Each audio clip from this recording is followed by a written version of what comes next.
This is the game review. This week, we are going to talk about Wingspan. First of all, why are we talking about Wingspan? Well, because it is a wildly popular game at the moment, and I wanted our first episode to be something. Our first review probably shouldn't be Arkwright or 1846 or something that scares everybody off. And we wanted to talk about a game that is in the limelight right now, a very popular game, and we wanted to give you an experienced gamer's perspective on Wingspan. The first review. Nobody has reviewed this game. No, it is a highly reviewed game, but it is also a game that is very hard to get at the moment. The first print run sold out instantly. When I first saw it released, I like Jamie Stegmaier Light. I also had Jamie on my podcast before.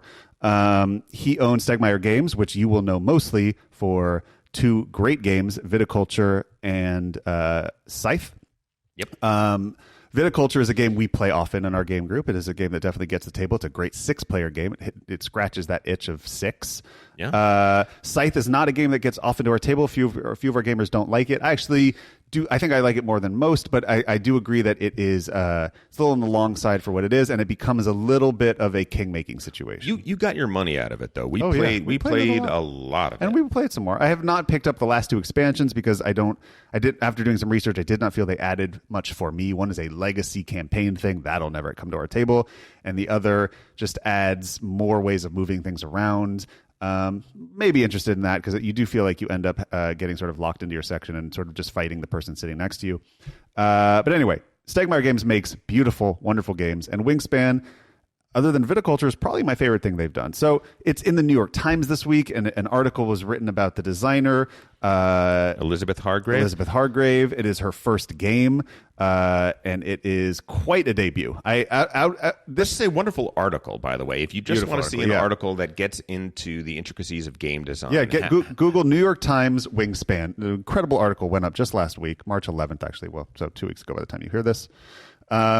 Great article, great designer. I mean, this kind of response that Wingspan is getting right now reminds me a lot of Gloomhaven in the sense that this designer comes out of nowhere, makes a huge splash. The game is impossible to find, fetching ridiculous prices. People were putting Wingspan on eBay for $1,000. This is a $39.99 board game. People were putting it up for $1,000 on eBay. I don't know if it's sold, but I see they're selling for $200-$300 constantly right now. Crazy how quickly Jamie went through his first stock, and people want it badly.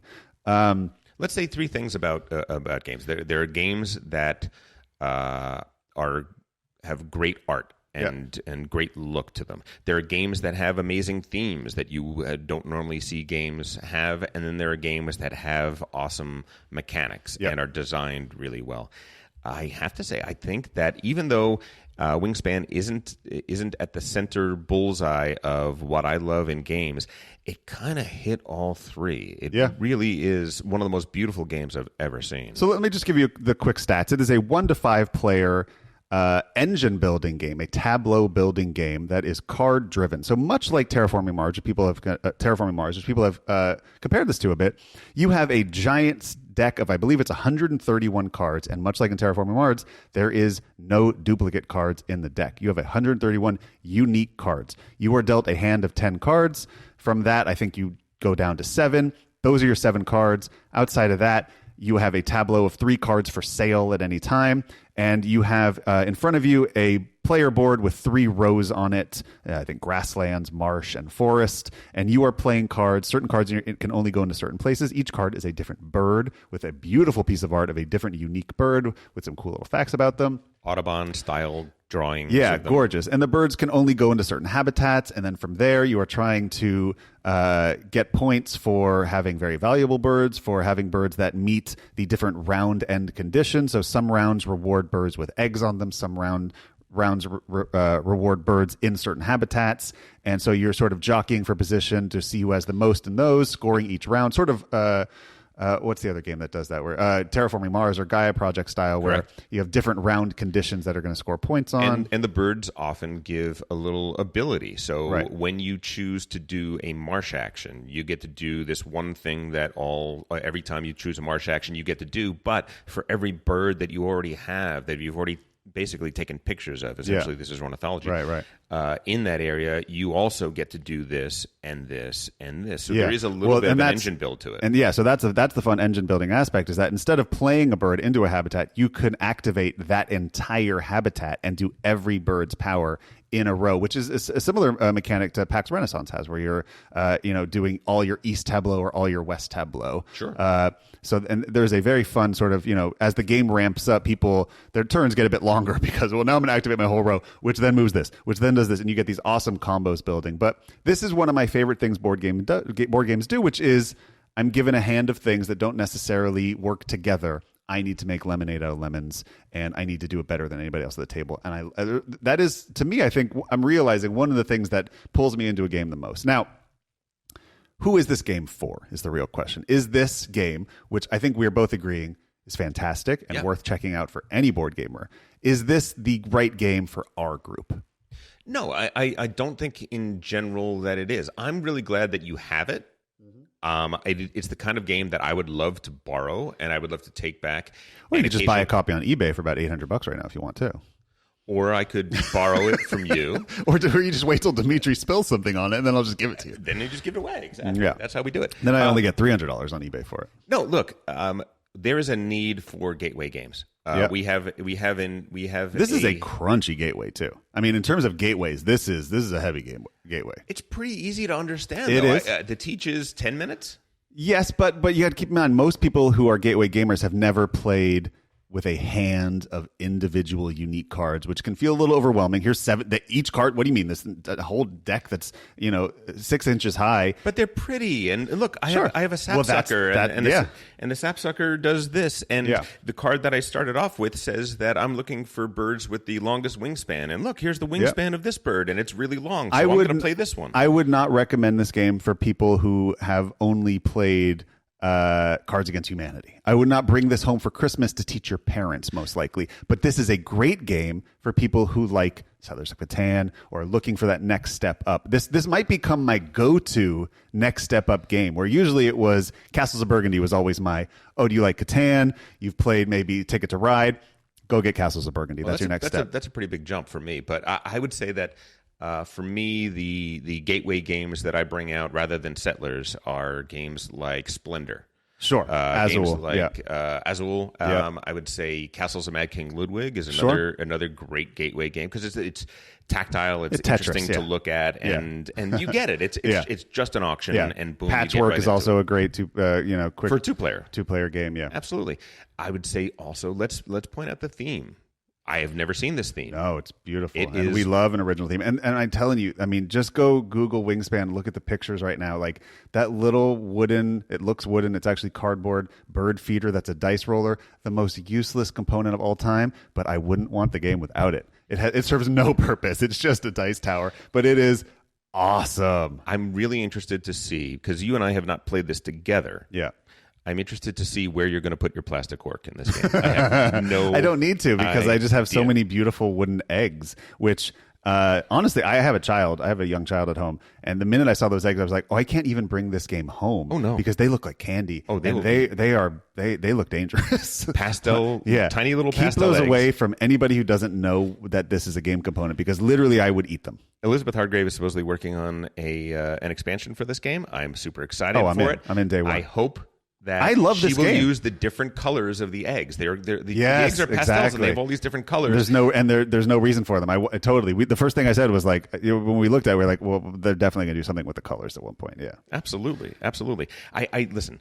I love my number one game I mentioned earlier is Die Macher, which is a game of the German parliamentary election system. Yes. Other favorite games of mine are games like Container, where you're managing a fleet of container ships and things like that. I love games with themes that put me into a different world that I've never experienced before and do those things. I don't need to play Blue Moon City again. I don't need another dungeon crawl or that sort of stuff. And that's me. Listen, a lot of people absolutely love that. I am not I'm not raining on your parade. I'm just saying that for me, I love different themes that put me in different worlds and different situations. Yeah. This game is amazing for that. Think of who are birders, who are people that are into this kind of thing. Yep. There's an older crowd that has never played a Euro before that would probably be willing to try this and be into this. And this is a great game to draw. Yeah, exactly. To draw in people who don't necessarily like games or who think that modern board games are either trading wheat for sheep or killing orcs and elves and things like that. This is a game that will pull in somebody who might think games aren't intellectual enough for them or interesting enough or sophisticated enough is the correct word. Yes. I think this, I mean, if this is on a table and you walk by and the last game you played was Monopoly, you're going to stop and you're going to go, what has been going on in board games? Because, oh my God, that's amazing. It has a birdhouse dice roller. I know. I was talking about it. There are a grand total of 5 dice in the game. Yeah. There is no purpose. There's no reason. You can just so easily roll them on the table. The most gorgeous. But I've never rolled them on the table. No, it's and the I never most will. gorgeous dice I roller never I've will. ever seen. Yeah, it's beautiful. It is twee, and it belongs Yeah. to a Wes Anderson film. This entire box belongs. Totally.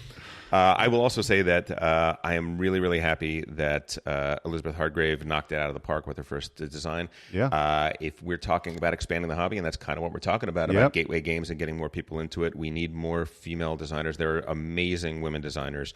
Darius Mathouse, Primordial Soup, one of the early Euros that's absolutely amazing about evolution. Sophia Wagner, who made Noria, and she has a new game coming out as well. I met her at Essen 2 years ago. Lovely. Very, very smart, interesting designer doing cool stuff. I didn't love Noria, but I didn't love it either, but I loved the the hype. Exactly. I looked at it and I go, oh, her next game is going to be awesome. Totally agree. Susan McKinley Ross, Quirkle. Mm-hmm. Claudia Helly. Which is the winner of the Kinderspiel, I believe, right? Yes, it was. Yes, it was. It's an amazing game. Claudia Healy designed a game that is probably in my top 20, Santiago, a brutal bidding game that's absolutely amazing. Yep. I was going to say my friend, but actually our friend, Jennifer Schlickburn. Yes. She was one of the designers. The Queen of Civilization. Of Advanced Civilization. Exactly. Exactly like that. And Elizabeth Maggie. Do you know that name? No. Elizabeth Maggie is the most successful game designer of the 20th century. What games of hers do I own? She designed a game. I don't know if you own this game, but I would say that more people in the United States own her game than anybody else. She owned Monopoly? She designed Monopoly? She designed a game called The Landlord Game, which a guy named Charles Darrow stole and turned into Monopoly. And I will say this. The Landlord Game was designed to show how the capitalist system crushes and bankrupts people. Yeah, it was meant to be a cautionary tale of capitalism, which I believe Monopoly still is. Well, I think it has become a training ground for capitalism instead now. It has. It has. Fight Club. I feel like I would have liked her game better. Sure.